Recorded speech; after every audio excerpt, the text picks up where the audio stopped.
السلام عليكم ورحمة الله وبركاته. الحمد لله رب العالمين نحمده ونصلي على رسوله الكريم. ஹதீஸ்களையும் ஹதீஸ்களின் சிறப்புகளையும் அறிகின்ற நல்ல ஒரு மஜ்லிஸிலே அல்லாஹ் ஜல்ல சுப்ஹானஹு வ தஆலா நம் அனைவர்களும் ஒன்று கூட்டியுள்ளான். அல்ஹம்துலில்லாஹ். ஆரம்பமாக அறிவிப்பாளரின் தொடர் வரிசை சனது என்பதை பற்றி பார்க்கும் பொழுது நபிகள் நாயகம் ஸல்லல்லாஹு அலைஹி வஸல்லம் அவர்கள் அறிவித்திருக்கின்ற ஹதீஸ் யாரின் வழியாக அறிவிக்கப்பட்டு நம்மிடம் கொண்டு வந்து சேர்க்கப்படுகிறதோ அதைதான் அறிவிப்பாளரின் தொடர் வரிசை சனது என்று கூறுகிறார்கள். உதாரணமாக பார்த்தோம் என்று சொன்னால், நாம் ஒரு ஹதீஸை படிக்கிறோம் என்றால் அதை ஒரு இமாம் அறிவித்திருப்பார்கள். அந்த இமாம் ஒரு தபா தாபீனிடம் கேட்டிருப்பார். அந்த தபா தாபீன் அவர்கள் ஒரு தாபீனிடம் கேட்டிருப்பார். அவர்கள் ஒரு சஹாபியிடம் கேட்டிருப்பார்கள். அந்த சஹாபி நபிகள் நாயகம் ஸல்லல்லாஹு அலைஹி வஸல்லம் அவர்களிடம் நேரடியாக கேட்டிருப்பார். இவ்வாறு அந்த ஹதீஸ் யாரின் வழியாக நம்மிடம் வந்து சேர்கின்றதோ இந்த அறிவிக்கின்ற இந்த வரிசையை தான் அறிவிப்பாளரின் தொடர் வரிசை என்று கூறுகிறார்கள். இந்த அறிவிப்பாளரின் தொடர் வரிசையினுடைய வரையறையை நாம் காணும் பொழுது மொழி ரீதியான அர்த்தத்திலே அகராதியினுடைய அர்த்தத்திலே கூறுகிறார்கள், அல் முஅத்தமது ஊன்றுகோல் பிடிக்கப்பட்டது. அதாவது ஹதீஸ்களின் வாசகங்கள் எல்லாம் இந்த சனதின் மீதே ஊன்றுகோல் பிடிக்கப்பட்டு அமைக்கப்பட்டிருக்கின்றது. லிஅன்னல் ஹதீஸ நிச்சயமாக ஹதீஸ்கள் எல்லாம் யஸ்தனிது இலைஹி இந்த சனதின் பக்கமே அறிவிப்பாளரின் தொடர் வரிசையின் பக்கமே சேர்க்கப்பட்டிருக்கிறது. வ யுஅத்தமது அலைஹி இன்னும் இதன் மீதே அமைக்கப்பட்டு ஊன்றுகோல் பிடிக்கப்பட்டு இருக்கிறது என்று கூறுகிறார்கள். இன்னும் இந்த ஹதீஸினுடைய இந்த இஸ்திலாஹத்திலே இதனுடைய துறையிலே நாம் இதனுடைய விளக்கத்தை பார்த்தோம் என்னால், சில்சிலத்துர் ரிஜால் அறிவிப்பாளரின் சங்கிலி தொடர் வரிசை, மூசிலத்துல் மத்தனின் பக்கம் அதாவது ஹதீஸ்களின் வாசகங்களாகிய மத்தனின் பக்கம் இணைக்கப்பட்ட அறிவிப்பாளரின் சங்கிலி தொடர் வரிசை தான் இந்த சனது என்று கூறுகிறார்கள். நபிகள் நாயகம் ஸல்லல்லாஹு அலைஹி வஸல்லம் அவர்கள் கூறியதாக இப்னு அப்பாஸ் ரலியல்லாஹு அன்ஹு அவர்கள் அறிவிக்கிறார்கள், தஸ்மஊன சஹாபாக்களாகி நீங்கள் என்னிடமிருந்து கேட்கிறீர்கள், வ யுஸ்மஉ மின்கும் மேலும் உங்களிடமிருந்தும் கேட்கப்படும், வ யுஸ்மஉ மின்மை யுஸ்மஉ மின்கும் மேலும் உங்களிடமிருந்து கேட்டார்கள் அல்லவா அவர்களிடமிருந்தும் கேட்கப்படும் என்று கூறுகிறார்கள். இதனுடைய விளக்கத்தை நாம் பார்த்தோம் என்று சொன்னால், நபிகள் நாயகம் ஸல்லல்லாஹு அலைஹி வஸல்லம் அவர்களோடு கூறுகின்ற ஹதீஸ்களை சஹாபாக்கள் அவர்கள் கேட்கிறார்கள். வ யுஸ்மஉ மின்கும் மேலும் சஹாபாக்களிடமிருந்தும் தாபீன்கள் கேட்கிறார்கள். வ யுஸ்மஉ மின்மை யுஸ்மஉ மின்கும் மேலும் சஹாபாக்களிடமிருந்து கேட்ட தாபீன்களும் கேட்டார்கள் அல்லவா அந்த தாபீன்களிடமிருந்தும் தபா தாபீன்கள் போன்றவர்கள் கேட்பார்கள். இதேதான் நபிகள் நாயகம் ஸல்லல்லாஹு அலைஹி வஸல்லம் அவர்கள் இந்த அறிவிப்பாளரின் வரிசையை பற்றி தான் இந்த ஹதீஸிலே கூறி காட்டுகிறார்கள். இப்படிப்பட்ட இந்த முக்கியத்துவம் வாய்ந்த இந்த அறிவிப்பாளரின் தொடர் வரிசை சனது என்பது இதனுடைய ஆரம்ப காலகட்டத்தை நாம் பார்த்தோமானால், நபிகள் நாயகம் ஸல்லல்லாஹு அலைஹி வஸல்லம் அவர்கள் காலத்திலும் இதன் முக்கியத்துவம் அதிகரிக்கவில்லை. சஹாபாக்கள் வாழ்ந்த காலத்திலும் சஹாபா பெருமக்கள் வாழ்ந்த காலத்திலும் இதனோட முக்கியத்துவம் அதிகரிக்கவில்லை. வலம்மா வகஅத்தில் ஃபித்னா எப்பொழுது குழப்பங்கள் நிலைக்க ஆரம்பித்ததோ, எப்பொழுது குழப்பங்கள் தலை தூக்கியதோ, ஹவாரிஜாக்கள் ஷியாக்கள் முஅத்தஸிலாக்கள் போன்ற குழப்பவாதிகள் தங்களின் தோதுவாக தங்களின் தேவைக்கேற்ப ஹதீஸ்களை இட்டுக்கட்டி அவர்கள் எப்பொழுது குழப்பமான ஹதீஸ்களை அறிவிக்க ஆரம்பித்தார்களோ அந்த குழப்ப காலகட்டத்தில் இதுதான் இந்த அறிவிப்பாளரின் தொடர் வரிசையின் முக்கியத்துவம் அதிகரித்தது. அந்த குழப்ப காலத்தில் எல்லாம் ஒரு இமாம் ஒரு ஹதீஸை கேட்டார்கள் என்று சொன்னால், உன்னுடைய அறிவிப்பாளரின் பெயரை கூறு, யாரிடமிருந்து இதை கேட்டாய் என்று அதை சனதை பற்றி அதனுடைய அறிவிப்பாளரின் தொடர் வரிசையை பற்றி விசாரிக்காமல் அதை பற்றி ஆராய்ச்சி செய்யாமல் அந்த இமாம்கள் ஹதீஸ்களை பதிவிட மாட்டார்கள் என்பது வரலாறு. சில பல வருடங்களுக்கு முன்பு வாழ்ந்த மத பிரமுகர்களோ தலைவர்களோ அவர்களுடைய கூற்றுகளை நாம் கேட்டோம் என்று சொன்னால், அவர்களுடைய செய்திகளை அவர்களுடைய கவுல்களை நாம் கேட்டோம் என்று சொன்னால் அதை அவர்கள் தான் கூறினார்களா அல்லது அவர்கள் மீது அபிமானம் பிரியம் ஏற்படுவதற்காக அவர்களுடைய அபிமானிகள் கூறினார்களா என்று நம் மீது ஒரு குழப்பம் நிகழும். ஆனால் காலபியுனா முஹம்மது ஸல்லல்லாஹு அலைஹி வஸல்லம் என்று நபிகள் நாயகம் ஸல்லல்லாஹு அலைஹி வஸல்லம் அவர்களுடைய ஹதீஸ்களை நாம் கேட்டோமானால், அவர்களுடைய சொல் செயல் அங்கீகாரங்களை நாம் கேட்டோமானால் அதில் அவ்வாறு குழப்பங்கள் நிகழாது. அதற்கு முக்கியமான காரணமாக இருக்கிறது இந்த சனது, இந்த அறிவிப்பாளர் தொடர் வரிசையாக இருக்கிறது. இதைதான் நம் முன்னோர்கள் கூறுகிறார்கள், அல் ஃபரகு பைனனா வ பைனல் கௌம் நம் கூட்டத்தார்களுக்கும் மற்ற கூட்டத்தார்களுக்கும் மத்தியில் உள்ள வித்தியாசம் என்பது அல் இஸ்னாத் இந்த அறிவிப்பாளரின் தொடர் வரிசை தான் என்று கூறுகிறார்கள். இன்னும் இந்த முக்கியமான இந்த ஹதீஸ்களை அறிகின்ற அறிவிப்பாளர்களின் அதை அறிவிக்கின்ற அறிவிப்பாளர்களின் முக்கியத்துவத்தை பற்றி கூறும் பொழுது இமாம் அப்துல்லாஹ் இப்னு முபாரக் ரஹ்மத்துல்லாஹி அலைஹி அவர்கள் கூறுகிறார்கள், அல் இஸ்னாது மினத்தீன், இந்த அறிவிப்பாளரின் தொடர் வரிசை என்பது இந்த மார்க்கத்திலே ஒரு விஷயமாக ஒரு முக்கியமான காரியமாக இருக்கிறது என்று கூறிவிட்டு சொல்கிறார்கள். வலவுலல் இஸ்னால், இந்த அறிவிப்பாளர் தொடர் வரிசை என்பது இல்லை என்று சொன்னால் லகால மன் ஷாஅ மா ஷாஅ, யார் வேண்டாலும் எதை வேண்டாலும் நாடியவர்கள் நாடியவாறு கூறியிருப்பார்கள். அவ்வாறு அல்லாமல் நபிகள் நாயகம் முத்து முஹம்மது ரசூலுல்லாஹி ஸல்லல்லாஹு அலைஹி வஸல்லம் அவர்களுடைய ஹதீஸ்களை அவர்கள் அறிவித்தவாறே நம்மிடம் பாதுகாத்து இந்த சனது என்பது கொண்டு வந்து சேர்த்திருக்கின்றது. இன்னும் கூறுகிறார்கள், அல் இஸ்னாது ஹுசூசியத்துல் ஹாதிஹில் உம்மா, இந்த உம்மத்தார்களுக்கு குறிப்பாக கொடுக்கப்பட்ட ஒரு சிறப்பு என்று கூறுகிறார்கள். இப்படிப்பட்ட இந்த சிறப்பு வாய்ந்த சனதினுடைய முக்கியத்துவத்தை அறிந்து அதை பற்றி அறியாதவர்களுக்கு அறிவிப்போம், அதை பற்றி தெரியாதவர்களுக்கு தெரிவிப்போம் என்று கூறியவனாக என்னுடைய உரையை முடித்துக் கொள்கிறேன். அஸ்ஸலாமு அலைக்கும் வரஹ்மத்துல்லாஹி வபரகாத்துஹு. வலைக்கும் அஸ்ஸலாம் வரஹ்மத்துல்லாஹி வபரகாத்துஹு. அல் இஸ்னாது ஹுசூசுல் ஹாதிஹில் உம்மா, இந்த உம்மாவிற்கு இந்த சமுதாயத்திற்கு குறிப்பாக்கப்பட்டதுதான் இந்த சனதுகள் என்பதை நம்மளிடத்திலே விளக்கி சென்றிருக்கின்றார். அல்ஹம்துலில்லாஹ். அதற்கு பிறகு இந்த ஹதீஸுகள், அதனுடைய சனதுகளை வைத்து இந்த ஹதீஸுகள் நம்மளிடத்துல வரும். அல் அஹாதீஸுல்லதி உஸூலுஹி இலைனா, நம்மளிடத்துல இந்த ஹதீஸ் வருது. இப்போதான் நம்ம உஸூலு ஹதீஸ்குள்ளேயே நம்ம போகிறோம். ஹதீஸ் நம்மளிடத்துல வரும் பொழுது அது எப்படியெல்லாம் பிரிகிறது என்கின்ற விளக்கத்தை விளக்குவதற்காக 4வது சும்ராவினுடைய மாணவர் இலியாஸ் அவர்களை அழைக்கின்றேன்.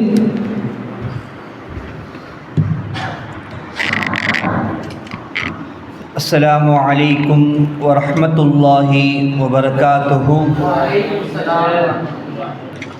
அல்லாஹ்வினுடைய மிகப்பெரிய கருணை, அல்லாஹு தஆலா நம்பவர்களை இந்த உம்மத்தே முஹம்மதியாவில் ஆக்கியிருக்கிறான். அல்ஹம்துலில்லாஹ்.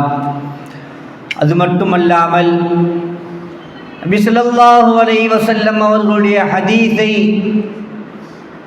கற்கக்கூடிய மாணவர்களாக அல்லாஹு தஆலா நம்பவர்களை ஆக்கியிருக்கிறான். அந்த அடிப்படையில் ஒரு ஹதீஸ் நம்மளிடம் வந்து சேரும் பொழுது அது எத்தனை வகைகளாக பிரிக்கப்படுகிறது என்றால், தன் ஹசீமுல் ஹபரு பி அத்திபாரி உசூலிஹி இலைனா, ஒரு ஹதீஸ் நம்மளிடம் சேருவதை கவனித்து 2 வகையாக பிரிகிறது. அல் முத்தவாத்திர் அல் ஆஹாத். முதலாவது என்ன? முத்தவாத்திர். 2வது ஆஹாத்.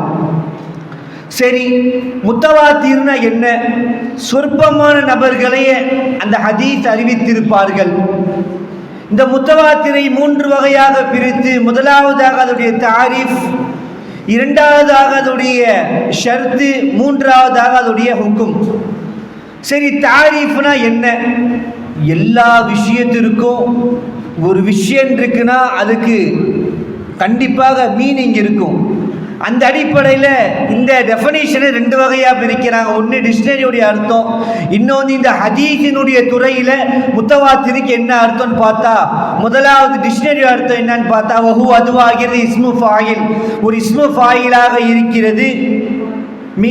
மின தவாத்துர், தவாத்தூர் என்கின்ற மஸ்தரிலிருந்து பிரித்தெடுக்கப்பட்ட இஸ்மு ஃபாயிலாக இருக்கிறது. சரி, இந்த ஹதீஸினுடைய கலையிலே, இந்த ஹதீஸினுடைய துறையில் இதற்கான அர்த்தத்தை பார்த்தோம் என்றால், மா ரவாஹு அததுன் கசீர், அதிகமான நபர்கள் இந்த ஹதீஸை அறிவித்திருப்பார்கள். சரி, அதிகமான நபர்கள் மட்டும் இந்த ஹதீஸை அறிவிச்சிருந்தா போதுமா? அந்த நபர் எப்படி இருக்கணும்? துஹைலுல் ஆதத்து தவாத்துவஹும் அலல் கிذب, பொய்யின் மீது அவர்கள் ஒன்றுபடுவார்கள் என்கின்ற வளமை நீங்கி இருக்க வேண்டும். ஒரு 100 பேர் ஒரு ஹதீஸ் அறிவிக்கிறாங்கன்னா அந்த 100 பேரும் அவருடைய வாழ்க்கையில் இதுவரைக்கும் பொய் சொல்லியிருக்க கூடாது. அப்படிப்பட்ட நபர்கள் இந்த ஹதீஸை அறிவித்திருக்க வேண்டும். ஃபி ஜமீஇ தபகாத். சரி, தாரிஃபை பார்த்துட்டோம். அடுத்தது அதோடைய ஷர்த்து, அதோடைய நிபந்தனை. 4 வகையாக அதோடைய நிபந்தனையை சொல்றாங்க. முதலாவது என்னன்னா, ஐயர்வீஹி அததுன் கசீர், அதிகமான நபர்கள் ஹதீஸை அறிவித்திருக்க வேண்டும். அந்த அதிகமான நபர்களுக்கு மத்தியில் வேறுபாடு இருக்கிறது. இப்போ அதிகமான நபர்னா ஒரு கூட்டம் இருக்குது, அதிகமான நபர்கள் இருக்காங்கப்பா, சரி, அந்த அதிகமான நபர்கள் குறைஞ்சபட்சம் எத்தனை பேர் இருப்பாங்க? அந்த அடிப்படையில் பார்த்தா இந்த அதிகமான நபர்ல 10 பேர் குறைஞ்சபட்சம் இந்த ஹதீஸை அறிவிச்சிருக்கணும். ஃபி ஜமீஇ தபகாத், ஒவ்வொரு தபக்காவிலையும், சஹாபாக்களுடைய தபக்காவில், தாபிஈன்களுடைய தபக்காவில், தபஅ தாபிஈன்களுடைய தபக்காவில், இமாம்களுடைய தபக்காவில், அனைத்து தபக்காவிலும் 10 நபர்கள் அதுக்கு மேற்பட்ட நபர்கள் இந்த ஹதீஸை அறிவித்திருக்க வேண்டும். இது முதலாவது நிபந்தனை. சரி, இரண்டாவது நிபந்தனையை பார்த்தோம் என்றால் அந்த அதிகம் என்பது ஒவ்வொரு தபக்காவிலும் இருக்க வேண்டும் என்பதாக இமாம்கள் சொல்கிறார்கள். மூன்றாவது நிபந்தனை நாம் முதலில் பார்த்ததை போல அன்துஹைலுல் ஆதத்து தவாத்துஹும் அல் கிذب, அவர்கள் அனைவரும் பொய்யின் மீது ஒன்றுபட மாட்டார்கள். அதாவது அந்த எல்லா நபரும் செஞ்சா பொய் சொல்ல மாட்டாங்க என்ற ஒரு நிபந்தனை இருக்கணும். நாலாவது நிபந்தனை, அந்த ஹதீஸை அறிவித்தார்கள் என்று தெரியுமா, அந்த நபர்கள் ஹிஸ்ஸான வார்த்தை, உணர்ச்சி பூர்வமான வார்த்தையை சொல்லியிருக்க வேண்டும். அந்த வார்த்தையை கொண்டு அறிவித்திருக்கணும். உதாரணமாக சொல்லணும்னா ரஐது, நான் பார்த்தேன், சமிஅது, நான் கேட்டேன் என்பதாக உணர்ச்சி பூர்வமான வார்த்தைகளை கொண்டு அந்த ஹதீஸை அறிவித்திருக்க வேண்டும். இது நான்காவது நிபந்தனை. சரி, நிபந்தனை முடிஞ்சிருச்சு. ஒரு முத்தவாத்திரான ஹதீஸ் நம்மள்கிட்ட வருதுன்னா அதனுடைய சட்டம் என்னன்னு பார்த்தா, முதலாவதாக ஒரு முத்தவாத்திரான ஹதீஸ் என்ன இல்ம தரும்னா, இல்மு லதுரி, அதாவது யக்கீனான இல்மு தரும், உறுதிப்படக்கூடிய இல்மு தரும். உதாரணமாக சொல்லணும்னா ஒரு 2 பேர் இருக்காங்க, ஒரு நண்பர் இன்னொருத்தர் சொல்றாரு, எப்பா இந்த விஷயத்தை நான் என்னுடைய 2 கண்ணால பார்த்தேன்றாரு. அப்படி அவர் சொல்லும் பொழுது இன்னொரு நண்பர் எப்படி அதை உண்மைப்படுத்துவாரோ அதே போல் ஒரு முத்தவாத்திரான ஹதீஸ் இந்த உம்மத்தில் இருக்கக்கூடிய நபர்களிடம் எடுத்து காட்டப்பட்டால் எந்த ஒரு மறுப்பும் இல்லாமல் அவர்கள் அந்த ஹதீஸை ஏற்றுக்கொள்ள வேண்டும். ஏனென்றால் அனைத்து முத்தவாத்திரான ஹதீஸும் மக்பூலான ஹதீஸ், ஏற்றுக்கொள்ளப்பட்ட ஹதீஸ். இதுல இன்னொரு விஷயம் என்னன்னா, இந்த முத்தவாத்திரான ஹதீஸ் இருக்குல்ல, நம்மளிடம் இந்த முத்தவாத்திரான ஹதீஸ் எடுத்து காட்டப்பட்டுச்சுன்னா அந்த ஹதீஸை யார் அறிவித்தார்களோ அந்த ராவியின் பக்கம், அந்த அறிவிப்பாளரின் பக்கம் நாம் எந்த ஒரு பஹஸும் செய்யக்கூடாது, எந்த ஒரு ஆய்வும் செய்யக்கூடாது. இந்த நபருடைய வாழ்க்கையில் ஏதாவது தவறு செய்திருக்கிறாரா, இந்த ராவியுடைய வாழ்க்கையில் அவர் பொய் சொல்லியிருக்கிறாரா என்பதாக எந்த ஒரு ஆய்வும் அந்த அறிவிப்பாளருடைய வாழ்க்கையில் செய்யக்கூடாது என்பதாக இமாம்கள் சொல்கிறார்கள். சரி, முத்தவாத்திர் என்கின்ற வகை முடிந்து விட்டது. அடுத்தது ஹபரு ஆஹாத். இதையும் 3 வகையாக பிரித்து, முதலாவதாக அதனுடைய தாரீஃப், அதனுடைய டெஃபனிஷன், இரண்டாவதுடைய ஹுக்கும், அதனுடைய சட்டம், மூணாவது அக்ஸாமுஹு, அதனுடைய வகைகள். அந்த அடிப்படையில் முதலாவதுடைய தாரீஃப் என்னன்னு பார்த்தா, அதனுடைய டெஃபனிஷன், டிக்ஷனரியுடைய அர்த்தம் என்ன அதுக்கு, அல் ஆஹாது, இந்த ஆஹாத் இருக்குல்ல, ஜம்மு அஹத், அஹத் என்கின்ற வார்த்தையுடைய ஜம்மாகும் பிமானா வாஹித், ஒன்று என்கின்ற அர்த்தத்தை இது தரும். ஒல் ஹபரு வாஹித். சரி, ஹபரு வாஹித்னா என்ன அப்படின்னு பார்த்தோம்னா, மா எர்வி ஷக்ஷுன் வாஹித், ஒரே ஒரு நபர் அந்த ஹதீஸை அறிவித்து இருப்பார்கள், அந்த ஹதீஸுக்கு ஹபரு வாஹித் என்று சொல்லுவாங்க.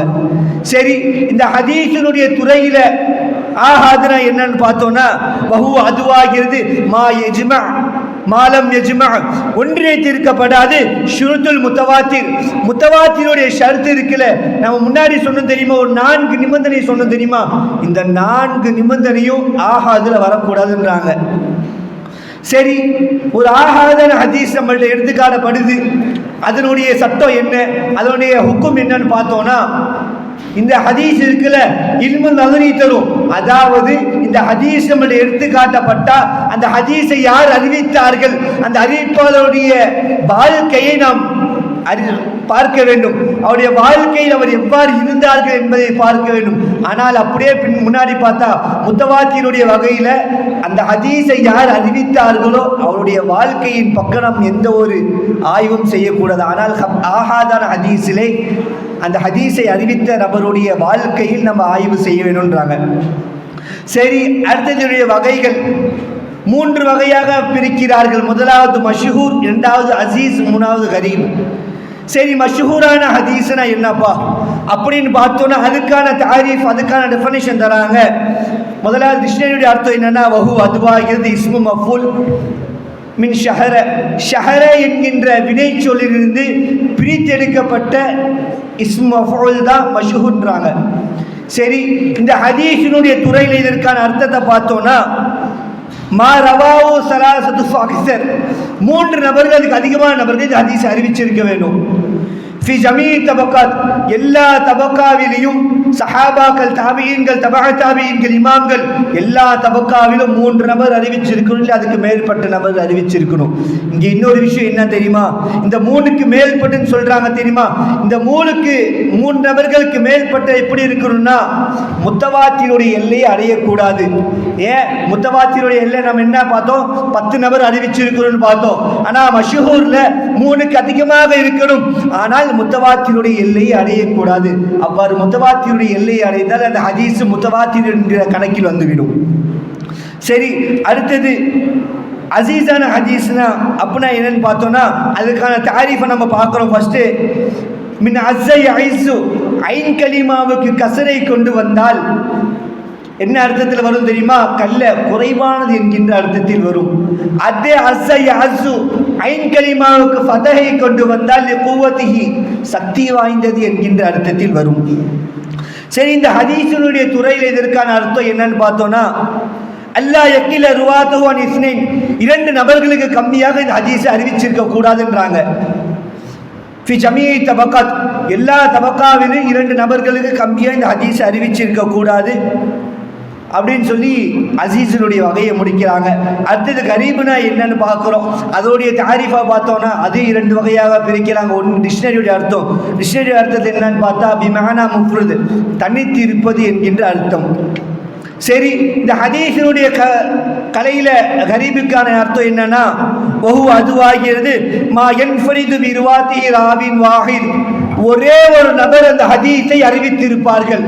உதாரணமாக சொல்ல வேண்டும் என்றால் இன்னமல் அமாலு பின்னியாத் என்கின்ற ஹதீஸை சஹாபாக்களுடைய தபக்காவில் உமர் ரலியல்லாஹு அன்ஹு அவர்கள் மட்டும்தான் அறிவித்திருக்கிறார்கள். அதன் காரணமாக இந்த ஹதீஸ் இன்னமல் அமாலு பின்னியாத் என்கின்ற ஹதீஸ் கரீபான வகைக்கு கீழ் கொண்டு வரப்படுகிறது. ஆக வரக்கூடிய காலத்தில் நாம் எந்தெந்த வகையை பார்த்தோமோ அந்த அனைத்து வகையும் நன்றாக படித்து ஒரு ஹதீஸ் நம்மிடம் எடுத்து காட்டப்படுகிறது என்றால் அந்த ஹதீஸுக்கான வகை என்ன, அதுக்கான சனத் என்ன, அந்த ஹதீஸுடைய தரம் என்ன என்று எல்லாம் பார்த்து அதன்படி அந்த ஹதீஸை கொண்டு அமல் செய்யக்கூடிய பாக்கியத்தை வல்லர் ரஹ்மான் உங்களுக்கும் எனக்கும் தந்தரில் புரிவானாக என்கின்ற துவாவுடன் உங்களுடைய துவாவை ஆதரவு வைத்தவனாக என்னுடைய வார்த்தைக்கு முற்றுப்புள்ளி வைக்கிறேன். வாஹிரதாவானா அனில் அல்ஹம்துலில்லாஹி ரப்பில் ஆலமீன். அஸ்ஸலாமு அலைக்கும் வரஹ்மத்துல்லாஹி வபரகாத்துஹு.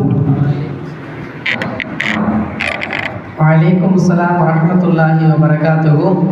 அல்ஹம்துலில்லாஹ், நம்மளிடத்திலே ஹதீஸ் வந்து சேரக்கூடிய வகைகளை நாம் பார்த்தோம். முத்தவாத்திர் என்று ஆரம்பமாக சொல்லப்படக்கூடிய இந்த வகைதான் ஹதீஸுகளிலேயே மிகப்பெரிய தரத்தை அடையக்கூடிய வகை என்பதையும் நாம் பார்த்திருக்கின்றோம். அல்ஹம்துலில்லாஹ், அதை நம்மளிடத்திலே அழகிய முறையில் விவரித்து சென்றிருக்கின்றார். அடுத்தபடியாக பெருமானார் ஸல்லல்லாஹு அலைஹி வஸல்லம் அவர்களின் மீது இடைகீதம் வாசிப்பதற்காக 4வது சுமரா சேர்ந்த மாணவர் சஃபான் அத்தாய் அவர்களை அழைக்கின்றேன்.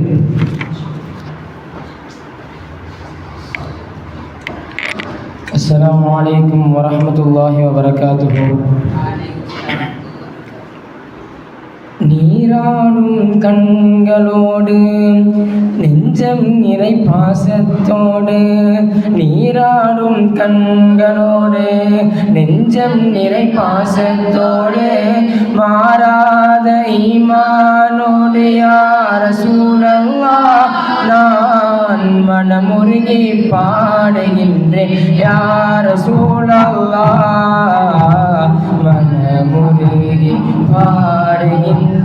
யா ரசூலல்லாஹ்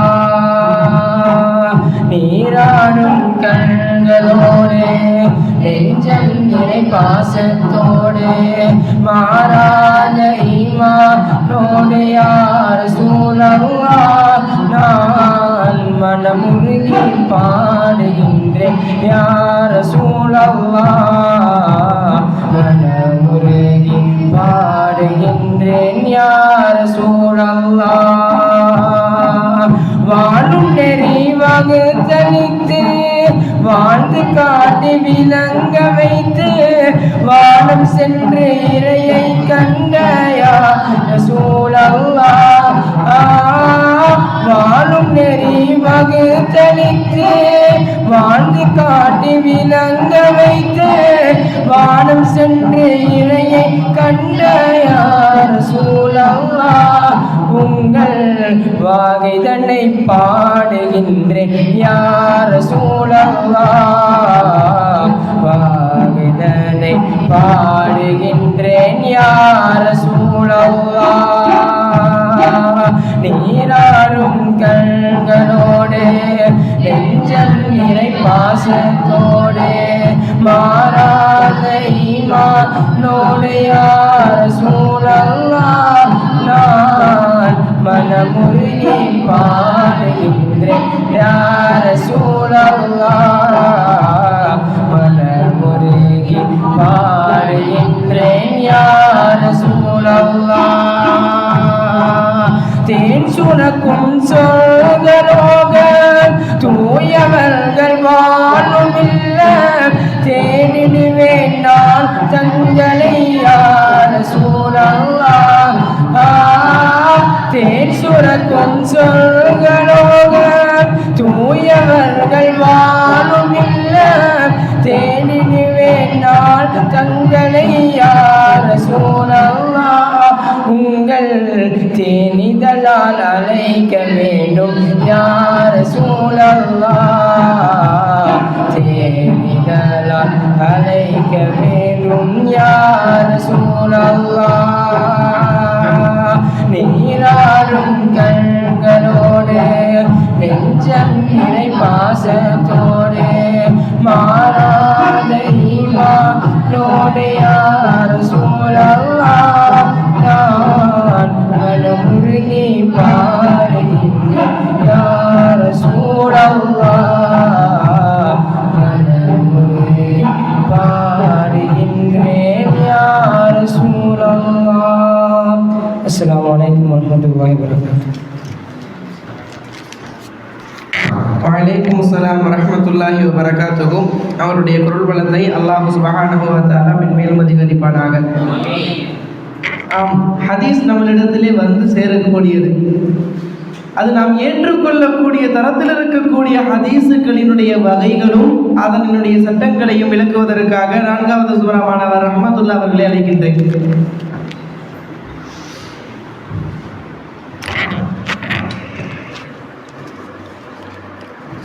அஸ்ஸலாமு அலைக்கும் வரஹ்மத்துல்லாஹி வபரகாத்துஹு.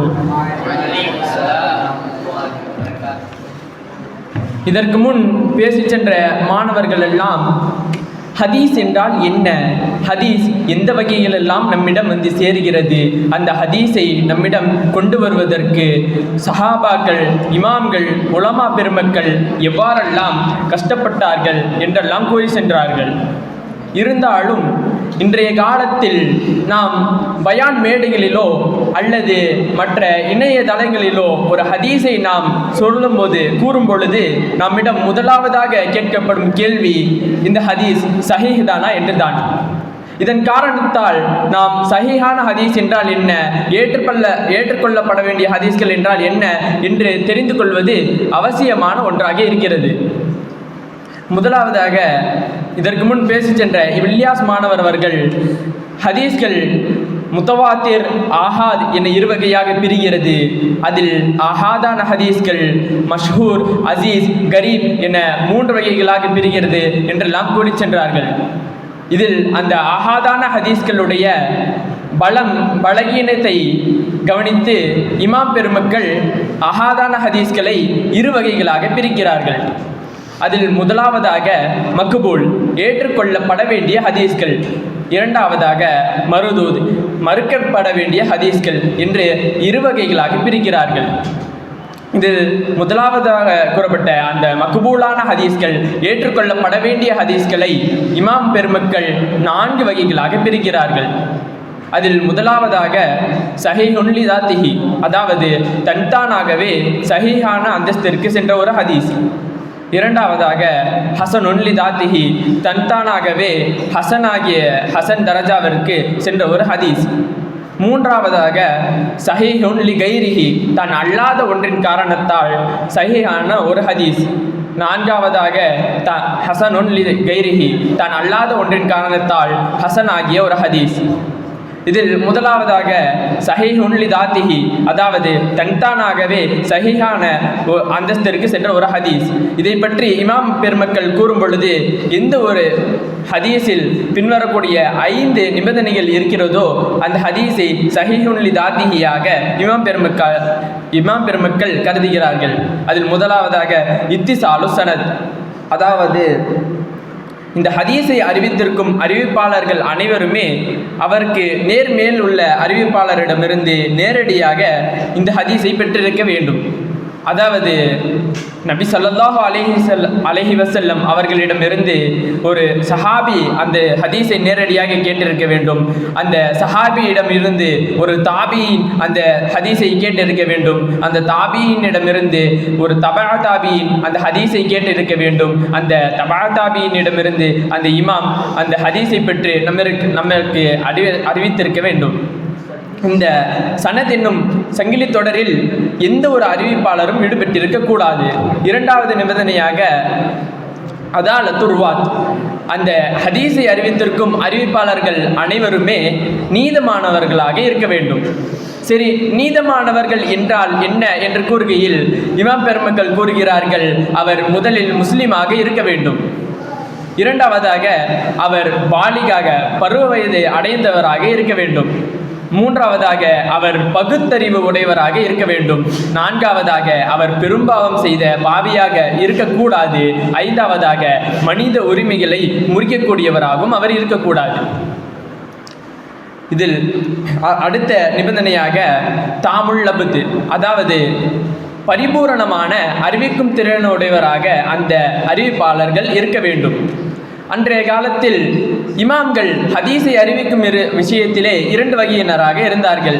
முதல் வகையினர் தன் ஆசிரியரிடமிருந்து அந்த ஹதீஸை நேரடியாக பெற்று அதை அப்படியே மனனம் செய்து பிற அறிவிப்பாளரிடம் அறிவித்திருப்பார்கள். இவர்கள் ஒரு வகையினர்.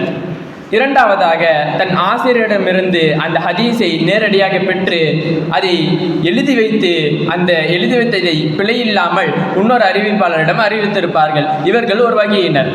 ஆக மொத்தம் அந்த ஹதீஸை அவர்கள் எப்படி அறிவித்திருந்தாலும் சரி, அவர் பரிபூரணமான அறிவிக்கும் திறனுடையவராக இருக்க வேண்டும். நான்காவது நிபந்தனையாக அதமுஷ்துத், அதாவது அந்த ஹதீஸையை அறிவித்திருக்கும் அறிவிப்பாளர் அவரை விட மிகவும் உறுதியான அறிவிப்பாளர் அறிவித்திருக்கும் ஒரு ஹதீஸிற்கு முரணாக இந்த ஹதீஸை அறிவித்திருக்க கூடாது. ஐந்தாவது நிபந்தனையாக அந்த ஹதீஸ் வெளிப்படையாக பார்க்கும் பொழுது எந்த ஒரு குறையும் இல்லாமல் அது சலாமத்தாக இருந்தாலும் அந்த ஹதீஸுடைய தெளிவை, அந்த ஹதீஸுடைய சிஹத்தை குலைக்கக்கூடிய ஆழமான மறைமுகமான எந்த ஒரு காரணமும் அந்த ஹதீஸிற்கு இருக்கக்கூடாது. ஆக இந்த 5 நிபந்தனைகளில் எந்த ஒரு ஹதீஸ் இருக்கிறதோ அந்த ஹதீஸை சஹீஹுன் லிதாத்திஹி என்ற பெயர் கொண்டு அந்த ஹதீஸை அழைக்கிறார்கள். இதனுடைய சட்டத்தை பற்றி இமாம் பெருமக்கள் கூறும் பொழுது, அனைத்து அடிப்படைவாதிகள், அனைத்து முஹத்திஸீன்கள், அனைத்து மார்க்க சட்ட அறிஞர்களிடையுமே இந்த ஹதீஸை கொண்டு அமல் செய்வது ஒரு முஸ்லிமிற்கு வாஜிப் என்று கூறுகிறார்கள். அது மட்டுமல்ல, இந்த ஹதீஸை பற்றி கூறுகையில் ஷரியத்துடைய ஆதாரங்களிலிருந்து இந்த ஹதீஸ் ஒரு ஆதாரமாகும். அது மட்டுமல்ல, இந்த ஒரு முஸ்லீமிற்கு இந்த ஹதீஸை கொண்டு அமல் செய்வதை விடுவது ஆகுமானதல்ல என்றும் கூறுகிறார்கள். இதோடைய அந்தஸ்து என்னவென்றால், ஏற்றுக்கொள்ளப்பட வேண்டிய ஹதீஸ்களிலேயே இதற்கு ஆகச்சிறந்த அந்தஸ்தான முதல் அந்தஸ்தை இதற்கு கூறுகிறார்கள். அடுத்ததாக ஹசனுன் லிதாத்திஹி, தன்தானாகவே ஹசனாகிய ஒரு ஹதீஸ்.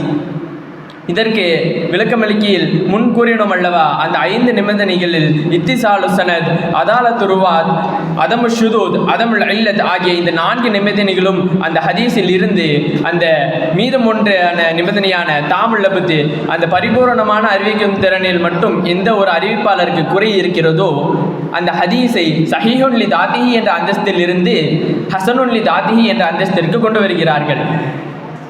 இதற்கு சட்டமளிக்கையில் இமாம் பெருமக்களில், அதாவது பெரும்பாலான மார்க்க சட்ட அறிஞர்களிடமும் முஹத்திஸீன்களிடமும் அடிப்படைவாதிகளிடமும் இதை கொண்டு அமல் செய்வதும் இதை கொண்டு ஆதாரம் எடுப்பதும் சஹீஹுடைய அந்தஸ்தை போலதான் என்று கூறுகிறார்கள். இருந்தாலும் கடினமாக சட்டம் எடுக்கக்கூடிய இமாம்கள் மட்டும் இந்த விஷயத்திலே கருத்து வேறுபாடு கொள்கிறார்கள். இதோடைய அந்தஸ்தை நாம் பார்த்தோமேயானால் சஹீஹான வகைகளான அந்த ஹதீஸ்களுக்கு அடுத்த தரஜா இதற்கு கொடுக்கப்படுகிறது. மூன்றாவது வகையாக சஹீஹுன் லிகைரிஹி, தான் அல்லாத ஒன்றின் காரணத்தால் சஹீஹாகிய ஒரு ஹதீஸ்.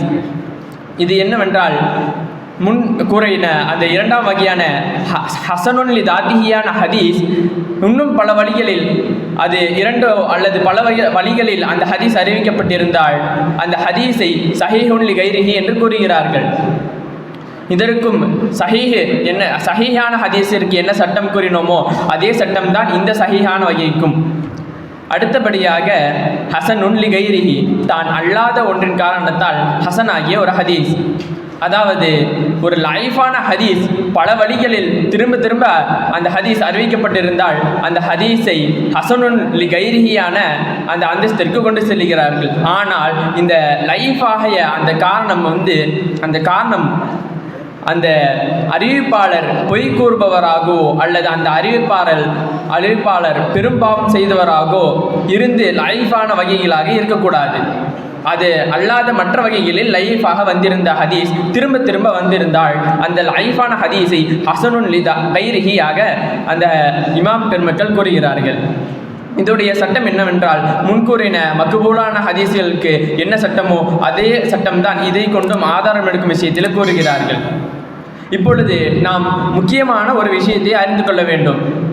இந்த காலத்தில் நாம் ஒரு ஹதீஸை கூறினால் இந்த ஹதீஸ் சஹீஹ் என்று கூறினால் அதற்கு என்ன நோக்கம் என்றால் அந்த ஹதீஸில் இந்த மேல் கூறியப்பட்ட அந்த 5 நிபந்தனைகளுமே உள்ளது என்று தான் அர்த்தமே ஒழிய இது மட்டும்தான் இது உண்மை, இது 100% உண்மைதான் இது என்று விளங்கிவிடக்கூடாது. அதாவது இது 99% உண்மைதான். ஏனென்றால் ஒரு உறுதியான அறிவிப்பாளரிடம் கூட தவறளித்து விடுவதோ அல்லது அவர் மறதி ஏற்பட்டு விடுவதோ இருக்கும் காரணத்தால் கூறுகிறார்கள். அது மட்டுமல்லாமல் இந்த ஹதீஸ் கைர சஹீஹ், இந்த ஹதீஸ் சஹீஹ் அல்ல என்று கூறுவதின் நோக்கம் என்ன தெரியுமா? இந்த 5 நிபந்தனைகள் அந்த ஹதீஸில் இல்லை என்றுதான். அதற்காண்டி இந்த ஹதீஸ் ஒரு பொய்யான ஹதீஸ், இந்த ஹதீஸை நாம் பின்பற்றவே கூடாது, அப்படியெல்லாம் சொல்லக்கூடாது. ஏனென்றால் ஒரு அதிகமாக தவறிக்கும் ஒரு அறிவிப்பாளரிடம் கூட ஒரு உண்மையான அந்த சஹீஹான ஹதீஸ் வெளிப்படக்கூடிய காரணம் இருப்பதனால். ஏனென்றால் இந்த காலத்தில் நம் புகாரி முஸ்லிமா சரி அதிலிருந்து மட்டும்தான் நம்ம ஏற்றுக்கொள்வோம் அப்படின்னு இல்லை. பைஹக்கி, அபுதாவுது, இப்னு ஹிபானி இந்த மாதிரி எந்த ஒரு ஹதீஸ் கிதாப்ல இருந்து ஹதீஸ் சொன்னாலும் ஓகே இந்த ஹதீஸும் சஹீஹான ஹதீஸ் தான், இந்த ஹதீஸும் நம்ம ஏற்றுக்கொள்ளக்கூடிய ஹதீஸ் தான் அப்படின்னு நம்ம விளங்கணும். ஏன்னா இந்த காலத்தில் வெளியில் இருக்கிறவங்களா பொதுமக்கள்கிட்ட என்ன ஒரு சருகுதல் ஏற்படுது என்று தெரியுமா? இந்த ஹதீஸ் புகாரியில் இருக்கா அப்போ மட்டும்தான் நான் ஏற்றுப்பேன் அப்படின்னு இல்லை. அப்படி பிற மக்களிடம் இருக்கிறது. நம்ம அதை தெளிவுபடுத்த வேண்டும். எனவே இனி பின்வரும் காலத்தில் நாம் சஹீஹான ஹதீஸ், ஹசனான ஹதீஸ் என்று எல்லா ஹதீஸையும் ஏற்றுக்கொள்ள வல்ல இறைவன் அருள் புரிவானாக. வாஹிர் தஅவானா அல்ஹம்துலில்லாஹி ரப்பில் ஆலமீன். அஸ்ஸலாமு அலைக்கும் வரஹ்மத்துல்லாஹி வபரகாத்துஹு. வலைக்கும் ஸலாம் வரஹ்மத்துல்லாஹி வபரகாத்துஹு. மக்பூலான ஹதீஸுகள், ஏற்றுக்கொள்ளப்படத்தக்க நிலையில் இருக்கக்கூடிய ஹதீஸுகள், அதனுடைய வகைகளை நாம் பார்த்தோம். இதையெல்லாம் நாம் பார்க்கின்ற பொழுதுதான் ஹதீஸுகளினுடைய தரங்களை நம்மளால் உணர முடியும். அல்ஹம்துலில்லாஹ், அதை அழகிய முறையில் விளக்கி சென்றிருக்கின்றார்கள். அடுத்தபடியாக இந்த தமிழகத்தில் இந்த வஹாபிகளினுடைய கொள்கைகளை பரப்பக்கூடியவர்கள் 2 வாள்களை கையில் வச்சுருப்பாங்க. ஒன்று சஹீஹு, இன்னொன்று லைஃபு. நம்மளை மாதிரி உஸ்தாதுமார்களிடத்துல மண்டிக்கிட்டு படிச்சிருப்பாங்களான்னா அப்படி இல்லை. ஏதோ 4 ஜெராக்ஸ் பேப்பர்கள் எடுத்து தூக்கி வச்சுக்கிட்டு சஹீஹு லைஃபு, அவங்கள கூப்பிட்டு சஹீஹ்னா என்ன, லைஃப்னா என்ன என்ற வியாக்கியானத்தை கேட்டீங்க அப்படின்னா வாங்கி தான் வளர்ப்பாங்க. இப்போ நமக்கு லைஃப் என்றால் நம்மளுடைய ஜமாத்தவர்களுக்கே தெரிய வேண்டும். அதனை பற்றிய விளக்கங்களை, அதனுடைய வகைகளை, அதனுடைய காரணங்களை விளக்குவதற்காக 4வது சுமராவை சேர்ந்த மாணவர் அன்வர் ஷா அவர்களை அழைக்கின்றேன். அஸ்ஸலாமு அலைக்கும் வரஹ்மத்துல்லாஹி வபரகாத்துஹு. உலகளாவியில் குறிப்பாக தமிழ்நாட்டில் மட்டும் குழப்பத்தில் குழம்பி போனவர்கள் எல்லாம், ஹதீஸை பற்றி என்னவென்று தெரியாதவர்கள் எல்லாம் ஹதீஸுடைய தராதரத்தை பிரிக்கக்கூடிய காட்சிகளை நாம் பார்க்கிறோம்.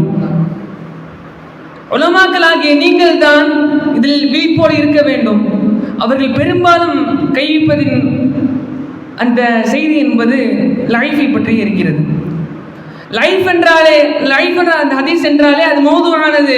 ரசூலுல்லாஹி ஸல்லல்லாஹு அலைஹி வஸல்லம் அவர்கள் பொய்ப்பிக்கப்பட்டது. ரசூலுல்லாஹி ஸல்லல்லாஹு அலைஹி வஸல்லம் அவர்கள் சொல்லவில்லை, சொல்லாத ஹதீஸ், ரசூலுல்லாஹி இட்டுக்கட்டப்பட்டது என்ற அந்த ஹதீஸ்கள் லைஃபான ஹதீஸான படிக்கிறத்தில் வைத்து இந்த அது ஹதீஸே இல்லை, அது வந்து நம்ம ஏற்றுக்கொள்ளவே கூடாது, அமல் செய்யவே கூடாதுன்னு சொல்கிற அந்த காலத்தில் வாழ்ந்துட்டு இருக்கோம். இப்போ லைஃப் சொல்கிறாங்களே, பலவீனம் சொல்கிறாங்களே, இப்போ ரசூலுல்லாஹ் இந்த வார்த்தையில் பலவீனமா? ரசூலுல்லாஹி ஸல்லல்லாஹு அலைஹி வஸல்லம் அவங்க சொல்றதுக்கு முன்னாடி சொல்லிடுவாங்களா இந்த ஹதீஸ் வந்து பலவீனமானது, இந்த ஹதீஸ் லைஃப் ஆனது ரசூல் சொல்லிடுவாங்களா?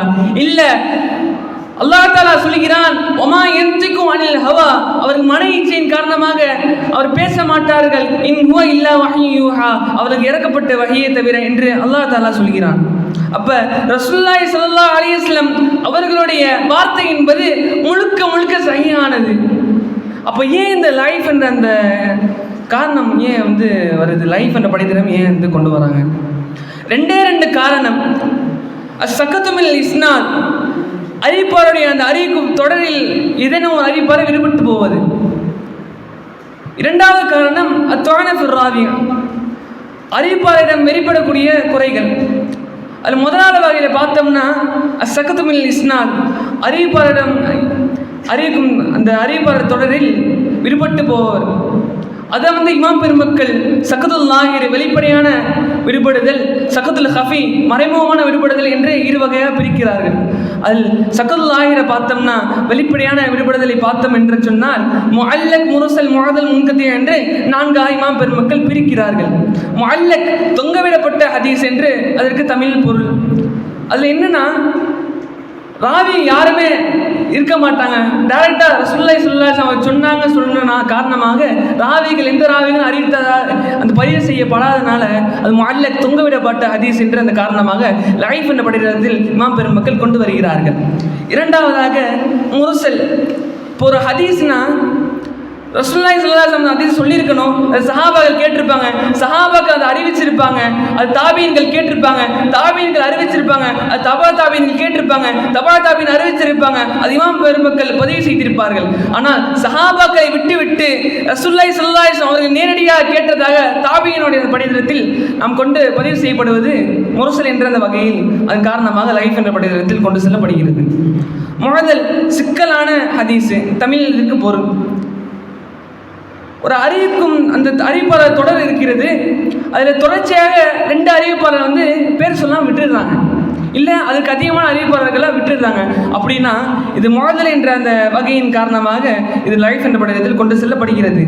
4வதாக முன்கத்தி, துண்டிக்கப்பட்ட ஹதீஸ். ஏதாவது ஒரு இப்போ நம்ம சொன்னோம் ரசூலுல்லாஹி ஸல்லல்லாஹு அலைஹி வஸல்லம் அவர்களுக்கு அடுத்து சஹாபாக்கள் அந்த ஹதீஸை அறிவித்திருக்கணும், அதற்கு பிறகு தாபீன்கள், அதற்கு பிறகு தபா தாபீன்கள், அதுக்கு பிறகு இமாம்கள் பதிவு செய்திருக்க வேண்டும் என்று நாம் சொன்னோம். ஆனால் இதில் வந்து சஹாபாக்கள் வரையும் கரெக்டாக வந்துட்டு தபா தாபீன் அந்த சஹாபிகிட்ட டைரெக்டாக கேட்ட மாதிரி தாபியை வந்து மறைக்கப்படுவது வந்து முன்கத்தியான அந்த ஹதீஸு. சரி, இப்போ 2வது சக்கத்துல் ஹஃபி அதில் பார்த்தோம்னா அது 2 வகையை பிரிக்கிறாங்க இமாம் பெருமக்கள். முதல்லஸ், மறைக்கப்பட்ட ஹதீஸு. மறைக்கப்பட்டதுன்னா ஒரு 2 உறுதியான அறிவிப்பாளர் இருக்கிறாங்க, அதில் ஒரு அறிவிப்பாளர் மற்றொரு அறிவிப்பாளர் பலவீனமாக இருக்கிறாரு, அது 2 உறுதியான அறிவிப்பாளர்கள் அவர்கள் பதிவு செய்யப்பட்டு அந்த பலவீனமான அறிவிப்பாளரை விட்டு விடுவது முதல்லஸான அந்த ஹதீஸு. இதன் காரணமாக லைஃப் என்ற படித்திரத்தில் கொண்டு செல்லப்படுகிறது. முர்சல் ஹஃபி, மறைமுகமான முர்சல். 2வது, ஒரு சமகாலத்தில் வாழ்ந்துட்டு இருக்க ஒரு நபர் ஒரு கேட்காத பார்த்திராத ஒரு நபரை அவரிடம் கேட்டதாக ஒரு ஹதீஸ் அறிவிக்கிறார், அவரிடம் கேட்டதாக ஒரு ஹதீஸ் அறிவித்தால் அது முர்சல் ஹஃபி என்ற அடிப்படையில் லைஃப் என்ற படித்திரத்தில் கொண்டு வரப்படுகிறது. அத்வான ஃபிர்ராவி இந்த லைஃபான இந்த ஹதீஸ் ஏற்படுவதன் காரணம் ரெண்டாவது காரணம் பார்த்தோம்னு சொன்னால் அத்வான ஃபிர்ராவி அறிவிப்பாளர் வெளிப்படும் குறைகள். நீதத்தை கவனிப்பதை கொண்டு 5 குறைகளும், அறிவிப்பாளருடைய அறிவிக்கும் திறனை கவனித்து 5 குறையும் இமாம் பெருமக்கள் பிரிக்கிறார்கள். அதில் நீதத்தை கவனிப்பதை கொண்டு 5 குறைகள். அதில் முதலாவது ஒன்று கிதுபு, அறிவிப்பாளர் பொய் சொல்லக்கூடியவராக இருக்கிறார், காதிபா இருக்கிறார் என்றால் அவர் அறிவித்த அந்த ஹதீஸ் என்பது லைஃப் எனப்படுவதில் இமாம் பெருமக்கள் கொண்டு வருகிறார்கள். ரெண்டாவது துஹ்மத்துன் பில் கிதுப், அவர் பொய் சொல்லிடுவார் என்ற அவர் மேல் சந்தேகம் இருக்கிறது, மக்களிடம் அவர் மேல் பொய் சொல்லுவார் என்கிற சந்தேகம் அவர் மேல் இருக்குது அப்படின்னா அவர் அறிவித்த அத்தனை ஹதீஸும் லைஃப் எனப்படுவதில் மக்களுக்கு இமாம் பெருமக்கள் கொண்டு வருகிறார்கள். மூன்றாவது ஃபிஸ்க், பாசிக்காக பாவியாக அந்த அறிவிப்பாளர் இருக்கிறார் என்றால் லைஃப் எனப்படுவதில் அவர் அறிவித்த அந்த ஹதீஸை கொண்டு வருகிறார்கள். நான்காவது வித்யாத்துவாதியாக இருக்கிறார் ஆனால் அவரோ ஹதீஸை அறிவிப்பவராக இருக்கிறார் என்றால் அவர் அறிவித்த அத்தனை ஹதீஸுகளும் லைஃப் எனப்படுவதில் இமாம் பெருமக்கள் கொண்டு வருகிறார்கள். ஐந்தாவது ஜஹாலத், அறிவிப்பாளர் யாருன்னே தெரியாம புதுசாக ஒரு அறிவிப்பாளர். இப்போ எத்தனையோ அப்துல்லாக்கள் இருப்பாங்க, எந்த அப்துல்லா, இப்போ எத்தனையோ அப்துல்லாக்கள் இந்த உம்மத்தில் இருக்கும் பொழுது எந்த அப்துல்லான்னு தெரியாம, இப்போ அந்த அறிவிப்பாளர் யாருன்னே தெரியல, அந்த அறிவிப்பாளருடைய அந்த வரலாறு என்பது தெரியல அப்படின்னா அந்த ஹதீஸை வந்து லைஃப் என்ற படத்தில் கொண்டு வந்துடுறாங்க. அடுத்து அறிவிப்பாளருடைய அந்த அறிவிக்கும் திறனை கவனித்து 5 குறைகள். ஃபஹ்ஷுல் கலத், அந்த அறிவித்த அந்த ஹதீஸில் அதிகமாக தவறுகள் ஏற்பட்டு விட்டது. அது அப்படின்னா லைஃப் என்ற படியத்தில் அந்த ஹதீஸை கொண்டு வந்துடுறாங்க. அடுத்து அந்த அறிவிப்பாளருக்கு வந்து சூல் ஹெஃபுல், மன சக்தியில் வந்து குறைபாடாக இருக்குது அப்படின்னா அவர் அறிவித்த அந்த ஹதீஸை வந்து லைஃப் என்ற படியத்தில் கொண்டு வந்துடுறாங்க. கஃப்லத், ஹதீஸை அறிவிப்பதை தொட்டு அவர் பொடுபோக்காக இருக்கிறார். அதுக்கு பிறகு கசுரத்தில் ஆகுவாம், நாம் இப்படி கேட்டோமோ அவர்கள் நம்ம இப்படி சொன்னார்களோ என்ற அந்த சந்தேகத்தில் அவர் அந்த ஹதீஸை அறிவிக்கிறார் என்றாலும். ஐந்தாவது முகாலபத் சிகாத், தனக்கு உறுதியான ஒரு அறிவிப்பாளரை விட உறுதியான அறிவிப்பாளர் அவருக்கு முரண்படுவதாக இருக்கிறார் என்றால் இவர்கள் அறிவித்த அத்தனை ஹதீஸுகளும் லைஃப் என்ற படிவத்தில் கொண்டு வரப்படுகிறது. ஆக அல்லாஹ்வின் நல்லடியார்களே, இது ஒவ்வொரு இதற்கும் மௌது மத்ரூக் என்று ஒவ்வொரு குறைகளுக்கும் ஒவ்வொரு வகையில இமாம் பெருமக்கள் பிரித்து காட்டுகிறார்கள். இத்தனை விஷயங்கள் இருக்கு. நம்ம லைஃப்னு பொதுவாக சொல்லிடுறோம், ஆனால் இந்த விஷயத்துல இந்த ஷர்த்துகள் இத்தனை நிபந்தனைகள் இருக்கிறது. ஆனால் நம்மளாம் வந்து யோசிச்சு பாருங்க, ஒரு ஹதீஸ் அறிவிச்சிருக்க முடியுமா? அந்த காலத்தில் நம்ம ராவிகளா இருந்திருந்தோம்னா எல்லா ஹதீஸும் லைஃப் தான் போயிருக்கும்.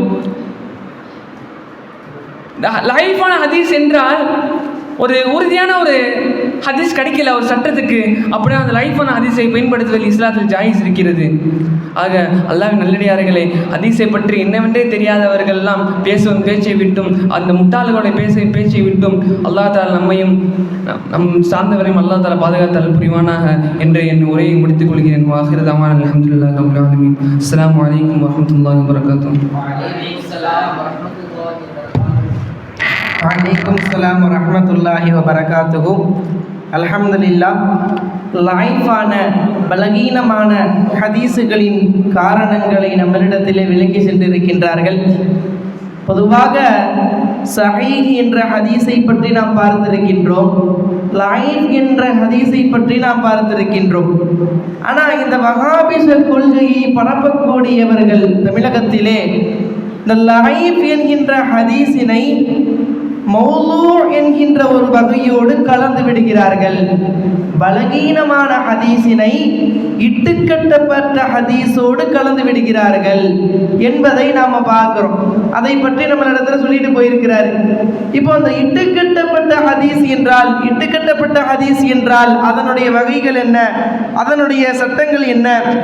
அதாவது என்ன அப்படின்னா, ரசூலுல்லாஹ் சொல்லாத ஒன்றை சொல்லியிருப்பாங்க. லைஃப் என்றால் ரசூலுல்லாஹ் சொன்ன ஒரு விஷயம் அறிவிப்பாளர்களுடைய தொடர் வரிசையில் வருகின்ற பொழுது அது பலகீனத்தை அடைந்திருக்கும். மாலம் யஜ்மா ஷுரூத்து ஸஹீஹ். ஆனா இந்த லைஃப் இந்த மௌதுவான ஹதீஸ், புனையப்பட்ட ஹதீஸ் என்பது ரசூலுல்லாஹ் சொல்லாத ஒன்றை ரசூலுல்லாஹ் சொன்னார்கள் என்று சொல்வார்கள். இதனுடைய வகைகள் என்ன, இதனுடைய சட்டங்கள் என்ன என்பதை பற்றி மிக தெளிவாக, மிக துல்லியமாக, தத்ரூபமாக விளக்குவதற்கு தௌஃபீக் அவர்களை அழைக்கின்றேன்.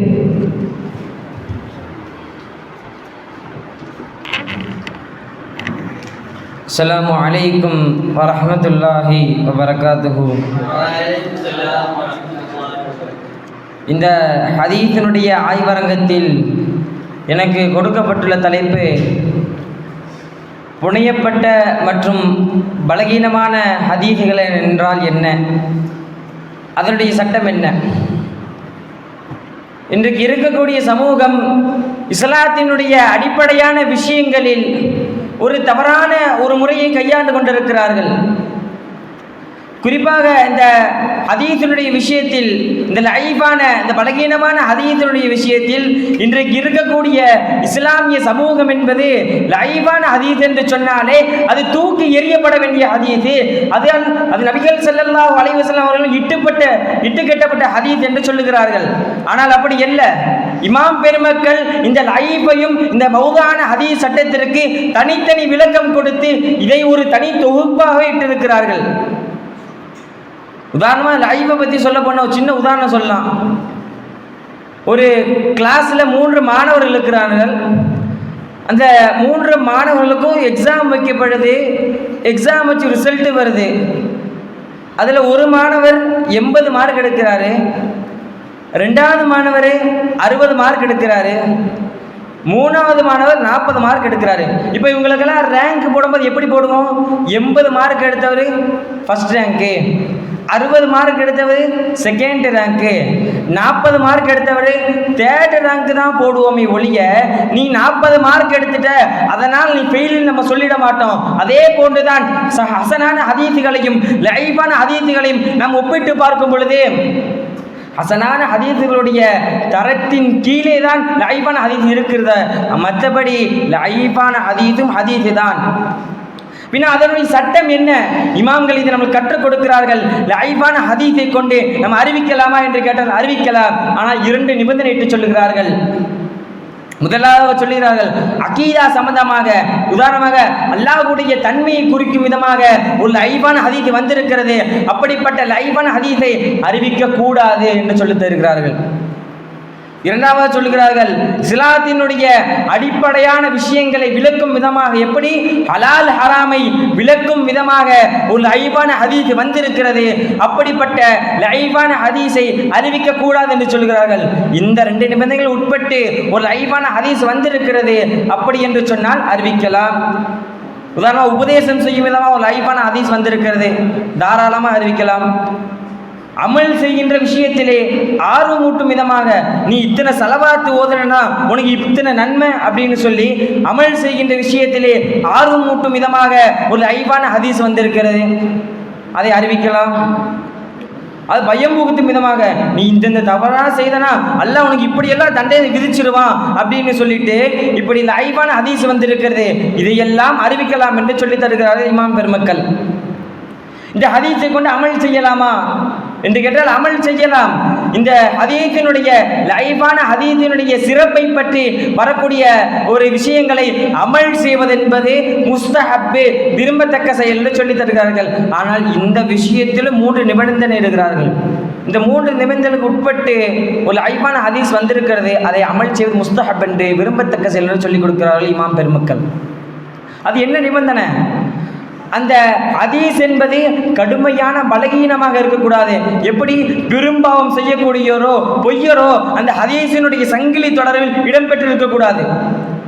2வது நிபந்தனை இருக்கிறார்கள், குர்ஆனை கொண்டோ அல்லது சஹீஹான ஹதீஸுகளை கொண்டோ ஏற்கனவே நடைமுறையில் இருக்கின்ற ஒரு விஷயத்தை இப்போ அது விளக்கும் விதமாக வந்திருக்க வேண்டும். உதாரணமாக ஸலவாத் ஓதுகிற இந்த அமல், இது ஏற்கனவே குர்ஆனை கொண்டோ சஹீஹான ஹதீஸுகளை கொண்டோ நடைமுறையில் இருக்கின்ற ஒரு விஷயம். ஆக இப்படியெல்லாம் வந்திருக்க வேண்டும். 3வது ஒரு நிபந்தனை இட்டு சொல்லுகிறார்கள், இந்த ஹதீஸினுடைய அந்த ஹதீஸை பலகீனமான ஹதீஸை அமல் செய்யும் போது இது ரசூல் ஸல்லல்லாஹு அலைஹி வஸல்லம் அவர்களை தொட்டு வந்த உறுதியான ஹதீஸ் என்று நாம் அபிப்பிராயம் கொள்ளக்கூடாது.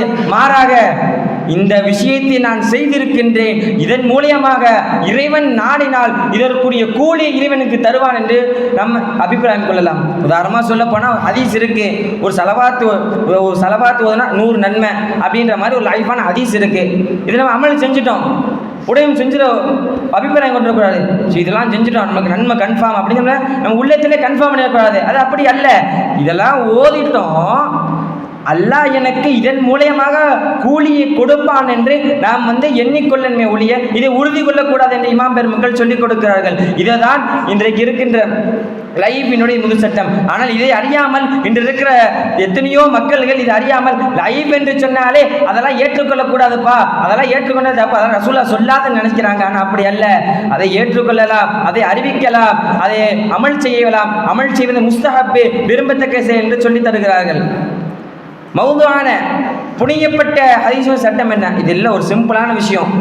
நபி ஸல்லல்லாஹு அலைஹி வஸல்லம் அவர்கள் இந்த உம்மத்திற்கு சொல்லாத ஒரு விஷயத்தை தன்னுடைய கொள்கைக்கு தன்னுடைய ஆசாபாசங்களுக்கு ஏற்றவாறு அமைத்துக் கொள்வது.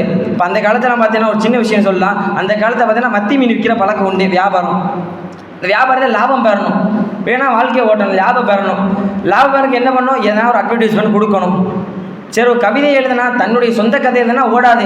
சரி, ரசூலா சொல்லியிருக்காங்கன்னு சொல்லி எழுதுனா கொஞ்சம் பவராக இருக்கும். அப்படின்ற மாதிரி தன்னுடைய வியாபாரத்திற்கு ரசூலா சொல்லாத ஒரு விஷயத்தை தன்னுடைய சுயநலத்திற்காக எழுதி கொள்வது என்பது புனையப்பட்ட மௌது. இதைத்தான் இமாம் பெருமக்கள் நமக்கு விளக்கி சொல்லி தருகிறார்கள்.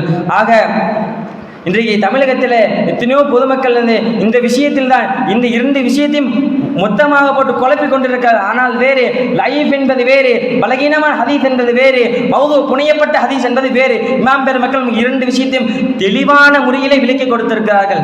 நாமும் இந்த ஹதீஸுடைய விஷயத்திலே, இந்த லைஃபான ஹதீஸுடைய விஷயத்திலே நாமும் விளங்க வேண்டும், மற்ற மக்களை விளங்க வைக்க வேண்டும். இன்ஷா அல்லாஹ். அஸ்ஸலாமு அலைக்கும் வரஹ்மத்துல்லாஹி வபரகாத்துஹு.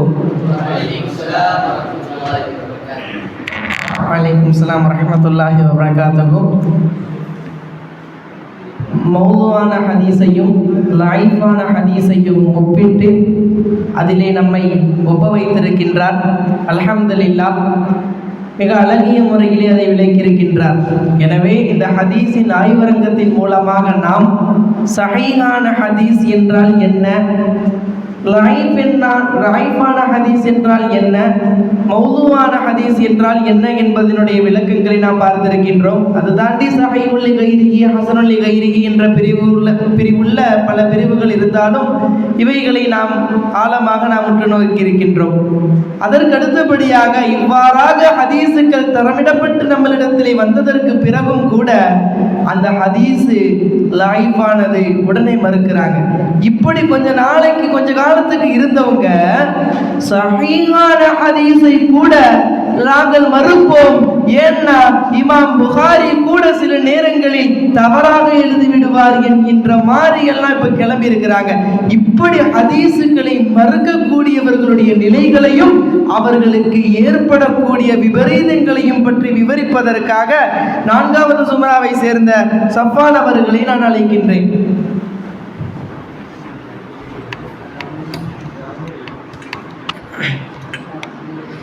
السلام عليكم ورحمة الله وبركاته. قال الله تعالى وما ينطق عن الهوى إن هو إلا وحي يوحى. صدق الله العليم. அல்லாஹ்வின் திருப்பெயரை கொண்டு ஆரம்பம் செய்கிறேன். அல்ஹம்துலில்லாஹ். நீங்கள் எல்லாம் பார்த்திருப்பீர்கள், எனக்கு முன்னால் 11 ஆய்வாளர்கள் ஹதீஸ்களை பற்றி தொண்டை தண்ணி வத்த கத்தி பேசி உங்களுக்கு முன்னால் ஹதீஸை விளக்கியிருக்காங்க. அல்ஹம்துலில்லாஹ். அல்லாஹ் உங்களுடைய இல்மிலே பரக்கத் செய்யட்டும். ஆமீன். இவர்களை போன்று பல மேடைகள், இவர்களை போன்று பல விளக்கங்கள், இவர்களை போன்று ஹதீஸுகளை பல தோரணைகளில் விளக்கினாலும் அந்த ஹதீஸை மறுப்பதற்கென்ற ஒரு கூட்டம் இருந்து கொண்டுதான் இருக்கிறது. அது இன்றல்ல, நேற்றல்ல, அன்று முதல் இன்று வரை இந்த ஹதீஸ் மறுப்பாளர்கள் என்ற பெயரில், இந்த ஹதீஸ் மறுக்கின்ற பல வகையான பெயர்கள் இந்த ஹதீஸை மறுக்கக்கூடியவர்கள் இருந்து கொண்டுதான் இருக்கிறார்கள். சரி, இந்த ஹதீஸ் மறுப்பாளர் விபரீதங்கள், அதற்கு முன்னால் இந்த ஹதீஸை ஏன் இந்த நபர்கள் மறுக்கிறார்கள், என்ன காரணத்திற்காக இந்த ஹதீஸை மறுக்கின்றார்கள்? நாம் சொல்வதெல்லாம் சஹீஹான ஹதீஸை மறுப்பவர்களை பற்றி தான். இமாம்கள் ஒரு 3 காரணங்களை சொல்கிறார்கள். ஒன்று, குர்ஆனுக்கு முரண்பட்டு வருகிறது என்று சொல்லி மறுக்கிறார்கள். இரண்டாவது, அந்த ஹதீஸ் அவருடைய மனசாட்சிக்கு பகுத்தறிவுக்கு எட்டவே இல்லை அப்படின்னு சொல்லி ஒரு ஹதீஸை மறுக்கிறாங்க. மூன்றாவதாக, விஞ்ஞானத்திற்கு அந்த ஹதீஸ் முரண்படுகிறது என்று சொல்லி இவ்வாறான ஹதீஸ்களை மறுக்கிறார்கள். இப்போ குர்ஆனுக்கு முரண்பட்டு, அது என்ன குர்ஆனுக்கு முரண்பட்டு வர்றது பார்த்தோம்னா, ஒரு ஆதாரபூர்வமான ஒரு சஹீஹான ஹதீஸ் எப்பொழுதுமே குர்ஆனுக்கு முரண்படவே படாது. அப்படி ஒரு ஹதீஸ் முரண்பட்டால் ஒன்று அவன் செஞ்ச ஆய்வில் கோளாறாக இருக்கணும், அல்லது அந்த ஹதீஸ் சஹீஹ் அல்லாத ஹபருல் வாஹிதான ஹதீஸாக இருந்தால் மட்டும்தான் அந்த ஹதீஸ் குர்ஆனுக்கு முரண்பட்டு வரும். இது ஒரு காரணம். இரண்டாவதாக, மனசாட்சிக்கு அவங்க பகுத்தறிவுக்கு எட்டலையாம் அந்த ஹதீஸ். எப்படிப்பட்ட ஹதீஸ்னா, கபரை பற்றி வரக்கூடிய ஹதீஸ், சொர்க்கத்தை பற்றி வரக்கூடிய ஹதீஸ், அல்லாஹ்வை பார்ப்பதை பற்றி வரக்கூடிய ஹதீஸ். உதாரணமாக புகாரி ஷரீஃபில் இடம்பெறுகிறது, பெருமானார் ஸல்லல்லாஹு அலைஹி வஸல்லம் அவர்கள் சொன்னார்கள், நீங்கள் ஒரு முழு நிலவை பார்ப்பதை போன்று நாளை சொர்க்கத்தில் அந்த சுவனவாசிகள் அல்லாஹ்வை பார்ப்பார்கள் என்று சொன்னார்கள். இது இந்த ஹதீஸ் மறுப்பாளர்கள் முற்றிலுமாக மறுக்கிறார்கள். என்ன காரணம்? அது எப்படிப்பா அல்லாஹ்வை பார்க்கறது, இதெல்லாம் கற்பனைக்கு எட்டாத மாதிரி இருக்கே, என்னுடைய பகுத்தறிவுக்கு இது எட்டவில்லைன்னு சொல்லி இவ்வாறான ஹதீஸ்களை இந்த ஹதீஸ் மறுப்பாளர்கள், ஏன் இப்படி கூட சொன்ன வஹாபிகள் மறுக்கிறார்கள். இது ஒரு காரணம். மூன்றாவதாக, விஞ்ஞானத்திற்கு முரண்பட்டு வருகிறது. அது என்ன விஞ்ஞானத்திற்கு முரண்பட்டு வருகிறது? புகாரி ஷரீஃபிலே இடம்பெறுகிறது. உதாரணமாக பெருமானார் ஸல்லல்லாஹு அலைஹி வஸல்லம் சொன்னார்கள், உங்களுடைய பாத்திரத்தில் ஒரு ஈ விழுந்து விட்டால் அந்த ஈயை முக்கி எடுத்து தூக்கி போடுங்கள், தூர போடுங்கள் என்று பெருமானார் சொன்னார்கள். என்ன காரணம்? அந்த ஈயினுடைய ரெக்கையில் ஒன்றில் விஷம் இருக்கும், மற்றொன்றில் அதற்கான மருந்து இருக்குமாக என்று பெருமானார் ஸல்லல்லாஹு அலைஹி வஸல்லம் சொல்கிறார்கள். இப்போ இது ஒரு ஆதாரபூர்வமான ஹதீஸ். இந்த ஹதீஸை இந்த மறுப்பாளர்கள் மறுக்கிறார்கள். என்ன காரணம்? அது என்னப்பா, ஈ விழுந்தா அது ஒரு விஞ்ஞானிகள், ஈனா என்னங்க, அது பல விட்டைகள்ல உட்காரும், அதை போய் முக்கிய தூக்கி சொல்றாங்களே என்று சொல்லி இந்த விஞ்ஞானத்திற்கு முரண்படுகின்ற இந்த ஹதீஸை மறுக்கிறார்கள். ஆக இவ்வாறான காரணத்திற்கெல்லாம் ஹதீஸை இந்த வஹாபிகளும் இந்த ஹதீஸ் மறுப்பாளர்களும் மறுத்து கொண்டே இருக்கிறார்கள். சரி, மறுத்துட்டாங்க. இந்த மறுத்ததுனால ஏற்படும் விபரீதங்கள் என்ன தெரியுமா? இந்த மறுத்ததுனால ஏற்படும் அவன் நிலைமை என்னென்று தெரியுமா? பார்த்தோமேயானால், இந்த ஹதீஸை யார் மறுத்துட்டாங்களோ அவர்கள் காஃபிராகி விடுகிறார்கள். எப்படி என்றால், இந்த ஹதீஸும் ஒரு வகையான வஹீதான், நான் சொல்லவில்லை, அல்லாஹ் தஆலா சொல்கிறான், வமா யன்திகு அனில் ஹவா இன் ஹுவ இல்லா வஹீயுஹா. பெருமானாரை பற்றி சொல்லும்போது அவர் தன் மனோ இச்சையில் எதுவும் பேசவில்லை, அப்படி பேசினால் அது வஹியே தவிர வேறு எதுவும் இல்லை என்று அல்லாஹ் தஆலாவே தெளிவாக கூறிவிட்டான். ஆக எவன் ஒரு குர்ஆனை மறுத்து அவன் யாருங்க சொல்லுங்க? குர்ஆனை மறுத்து அவன் யாரு? காஃபிராகி விடுகிறான். அதே போன்றுதான் ஹதீஸ் என்கிற வஹியை யார் மறுத்து விட்டானோ அவன் காஃபிராகி விடுகிறான். அருமையான முஃமின்களே, இவ்வாறு தான் பல இமாம்களும் பல ஃபுகஹாக்களும் ஃபத்வா கொடுக்கிறார்கள். அப்படி அந்த வரிசையில் இமாம் சுயூத்தி ரஹ்மத்துல்லாஹி அலைஹி கூறுகிறார்கள், யஅலமு ரஹிமக்குமுல்லாஹ், அறிந்து கொள்ளுங்கள், அல்லாஹ் உங்களுக்கு ரஹமத் செய்யட்டும், என்ன அன்னமன் உம்கிரல் கௌனு லி ஹதீஸ் நபி ஸல்லல்லாஹு அலைஹி வஸல்லம், பெருமானுடைய ஹதீஸை யார் மறுத்து விட்டாரோ, கௌலன் கான அவ் ஃபியலன் பி ஷுருத்தத்தில் மஅரூஃபி ஃபி உசூலி, அடிப்படையிலே அறியப்பட்ட நிபந்தனைகளை கொண்டு அது பெருமானுடைய சொல்லாக செயலாக இருந்து அந்த ஹதீஸை எவரொருவர் மறுத்து விடுகிறாரோ சொல்கிறார்கள் ஹுஜ்ஜத்து குஃப்ரின், அவர் காஃபிராகி விட்டார். இரண்டாவது சொல்கிறார்கள் ஹரஜான் தாயிரத்தில் இஸ்லாம், இஸ்லாத்தினுடைய வட்டத்திலிருந்து அந்த நபர் வெளியேறி விடுகிறார். ஆக அவன் இஸ்லாமியனாக இருக்க முடியாத ஹதீஸை மறுத்தவர். மூன்றாவது சொல்கிறார்கள் ஹஷரமால் யஹூதி வன் நஸாரா, அவன் மறுமையில எழுப்பப்படுவான், நஸ்ரானிகளுடன் யஹூதிகளுடன் எழுப்பப்படுவான். அது மட்டுமல்லாமல் அவன் ஷா மின் ஃபர்கில் குஃப்ரதி, அவன் நாடிய நிராகரிப்பாளர்களுடன் அந்த ஹதீஸ் மறுப்பாளர் நான் மறுமையில் எழுப்பப்படுவான். அருமையான உண்மைகளே, நாம் பார்க்கிறோம் அதனுடைய விபரீதங்களை பார்க்கிறோம், ஆனால் இன்று அதை அறியாமல் பேசிக் கொண்டிருக்கிறார்கள். அடுத்த இமாம் சொல்கிறார்கள், அலாமத் இப்னு வசீர் என்ற இமாம் ரஹிமஹுல்லாஹ் சொல்கிறார்கள், அத்தக்தீபுல் ஹதீஸி ரசூலுல்லாஹி ஸல்லல்லாஹு அலைஹி வஸல்லம், பெருமானுடைய ஹதீஸை ஒரு பொய்ப்படுத்துகிறார். எப்படி பொய்ப்படுத்துகிறாரு? மாய இல்மி அன்னஹு ஹதீஸஹு, அது பெருமானுடைய ஹதீஸ் என்று அறிந்த பிறகும் அதை பொய்ப்படுத்தி விட்டார் என்று சொன்னால் அவர் ஆகிறார் குஃப்ருன் ஸரீஹுன், தெளிவான காஃபிராகிவிட்டார் என்று இந்த இமாம் அழகாக சொல்கிறார்கள். அடுத்தது இன்னொரு இமாம் சொல்கிறார்கள், இமாம் இஸ்ஹாக் இப்னு ராஹவே என்ற இமாம். இவர் எப்படிப்பட்டவர் என்று சொன்னால் புகாரி இமாமுடைய உஸ்தாதாக திகழ்ந்தவர் இந்த இமாம். அப்படிப்பட்ட அந்த இமாம் சொல்கிறார்கள், மம் பலகானி ரசூலுல்லாஹி ஸல்லல்லாஹு அலைஹி வஸல்லம் ஹபரும், பெருமானுடைய ஹதீஸை ஒன்று உங்களை அடைந்து விட்டால், நீங்கள் அதை அடைந்து விட்டால் யுகிரு பி சிஹதிஹி, அது செஹியை கொண்டு உறுதியாக இருக்கு, அந்த ஹதீஸ் செஹியானதாக தெளிவாக இருக்கு. சும்ம ரத்தஹு பி கைரி தகிய்யா, தக்குவா இல்லாத காரணத்தை கொண்டு, இறை பயம் இல்லாத காரணத்தை கொண்டு அந்த ஹதீஸை அந்த நபர் மறுத்துவிட்டார் என்று சொன்னால் ஃபஹுவ காஃபிருன். எவ்வளவு அழகா சொன்னாங்க, பி கைரி தகிய்யா, அந்த இறையச்சம் இல்லாத காரணத்தினால் இன்று பல ஆய்வுகளில் கோளாறு ஏற்படுகிறது. பல வஹாபிகள் ஹதீஸை மாறாக ஆய்வு செய்கிறார்கள்.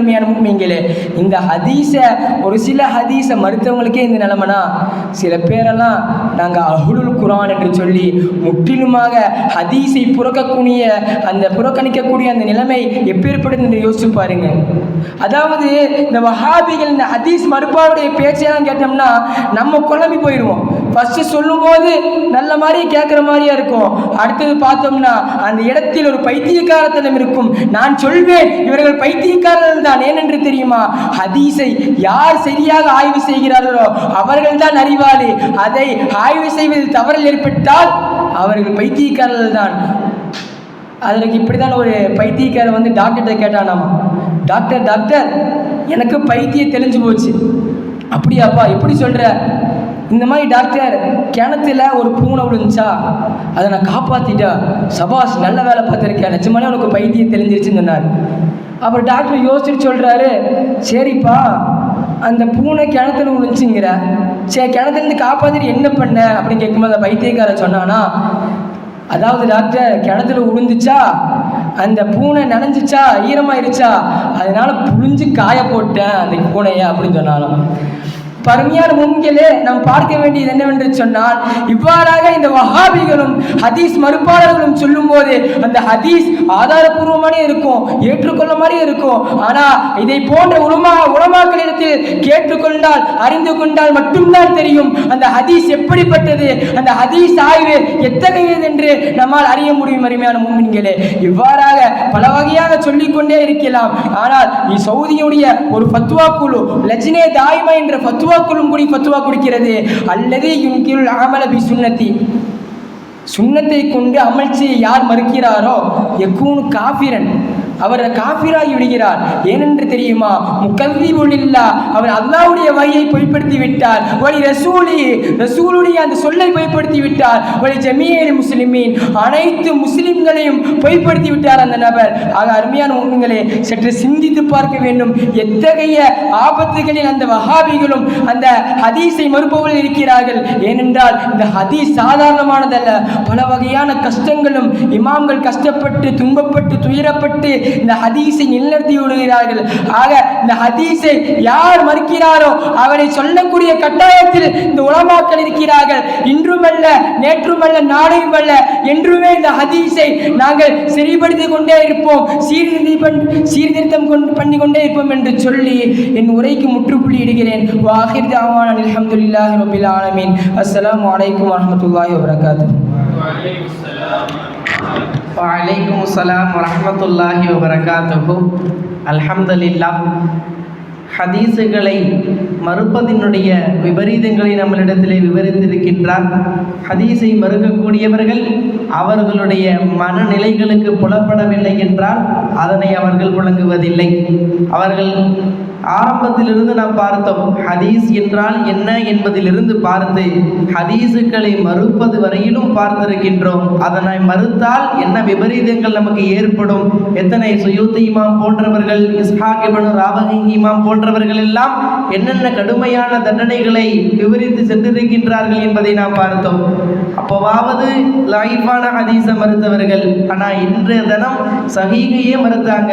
இப்போ அவங்க கொஞ்சம் அப்டேட் ஆகி சொல்றாங்க அந்த காலத்திலேயாவது முஅத்தஸிலாக்கள் இவங்கெல்லாம் வந்து சஹாபாக்களை பிடிக்கலன்னா அவங்க ஹதீஸே இருக்க மாட்டாங்க. ஆனால் இவர்கள் ரசூலுல்லாஹ் கூட மறைமுகமான ஷிர்கிலே தான் இருந்தார்கள் என்கின்ற கண்டிஷனுக்கு வந்துகிட்டு இருக்கிறாங்க. எனவே இதனை பற்றிய விளக்கத்தை முடித்த நம்மளுடைய ஹதீஸ் ஆய்வரங்கத்தாளர்களுக்கு நாம் நன்றியை தெரிவித்துக் கொள்கிறோம். அல்ஹம்துலில்லாஹ். அதன் பிறகு இந்த ஹதீஸ் ஆய்வரங்கம் உருவாக்குவதற்கு இந்த சிந்தனையை எங்களுக்கு மத்தியிலே ஊட்டி இங்கு இருக்கக்கூடிய ஒவ்வொருகளையும் தனித்தனியாக விவரித்து கூறினார்கள் நம்மளுடைய உஸ்தாத் அவர்கள். அவர்களுடைய அந்த சொற்களுக்கிணங்க மாணவர்களும் மிக அழகாக ரெடியாகி அழகாக ஹதீஸ் ஆய்வரங்கத்தை முதல்ல நம்ம கம்பத்தில் என்ன பண்ணியிருக்கிறாங்க, நடத்தி இருக்கிறாங்க. எல்லாம் வல்ல அல்லாஹ் அவங்களுக்கு நல்லதை புரிவானாக.